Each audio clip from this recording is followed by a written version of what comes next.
বেলুড় মঠ। বেলুড় মঠ হল রামকৃষ্ণ পরমহংসদেবের প্রধান শিষ্য স্বামী বিবেকানন্দের প্রতিষ্ঠিত রামকৃষ্ণ মঠ ও মিশনের প্রধান কার্যালয়। ভারতের পশ্চিমবঙ্গ রাজ্যের হাওড়া জেলার বেলুড় মঠ অঞ্চলে হুগলি নদীর পশ্চিম পাড়ে অবস্থিত বেলুড় মঠ।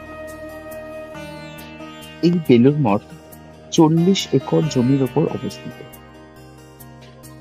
মূল মঠ প্রাঙ্গণে রামকৃষ্ণ পরমহংসদেব, সারদা দেবী এবং স্বামী বিবেকানন্দের দেহাবশেষের উপর মন্দির ও রামকৃষ্ণ মিশনের সদর কার্যালয় অবস্থিত। স্বামী বিবেকানন্দের পূর্ব পরিকল্পনা অনুসারে মন্দিরের নকশা নির্মাণ করেছিলেন রামকৃষ্ণ পরমহংসদেবের শিষ্য স্বামী বিজ্ঞানানন্দ। প্রতিদিন নির্দিষ্ট সময়ের জন্য বহিরাগত দর্শক ও পুণ্যার্থীদের দর্শনের জন্য মন্দির ও মঠ খোলা থাকে।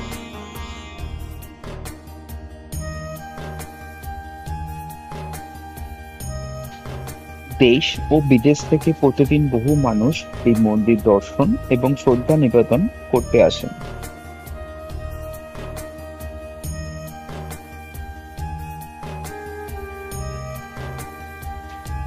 বেলুড় মঠ পরিদর্শনের সময় এপ্রিল থেকে সেপ্টেম্বর মাস সকাল 6টা থেকে সকাল 11:30 এবং বিকাল 4টে থেকে সন্ধ্যা 7টা,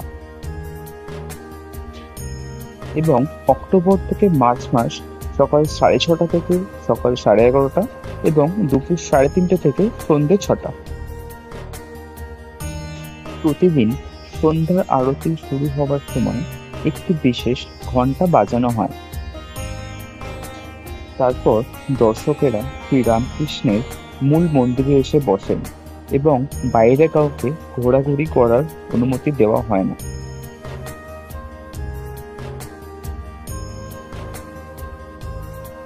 বেলুড় মঠ পশ্চিমবঙ্গের হাওড়া জেলার হুগলি নদীর পশ্চিম পাড়ে অবস্থিত।